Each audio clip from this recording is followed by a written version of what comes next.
বলে যাচ্ছি, গ্রামবাসী শুনে রাখুন, দেশবাসীকে বলে যাচ্ছি, দেশবাসী শুনে রাখুন, যতক্ষণ পর্যন্ত দেশ আছে ততক্ষণ পর্যন্ত হাদিসের অনুবাদ করবই করবো ইনশাআল্লাহ। এদেশের মানুষ ইহুদি কথা বলতে পারে, এদেশের মানুষ খ্রিস্টান কথা বলতে পারে, এদেশের মানুষ নাসারা কথা বলতে পারে, আমি রাজিবুল ইসলাম, আমি দেশ হাদিসের অনুবাদ করতে পারি, আমার দেশ আমি হাদিসের অনুবাদ করতে পারি, কোনো ভয় করে রাখতে পারবে না।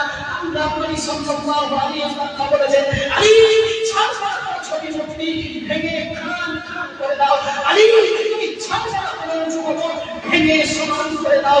আজকে চতুর্দিকে আশেপাশের গ্রামে দেখা যাচ্ছে উঁচু উঁচু করে কেউ কিছু বলে না, বলা নাকি চাইবে, বলা নাকি অপরাধ, এ সমাজে কেউ মানুষ করে না, সবাই নাকি মুসলমান। তাই তো আল্লাহ সুবহানাহু ওয়া তাআলা কোরআন কারিমে উলাইকা এরা ভবিষ্যতের মত, এরা পশ্চিমের মত, এরা জনসমাজের মত, এরা পুরুষের মত, বড় এরা এর চাইতে খারাপ।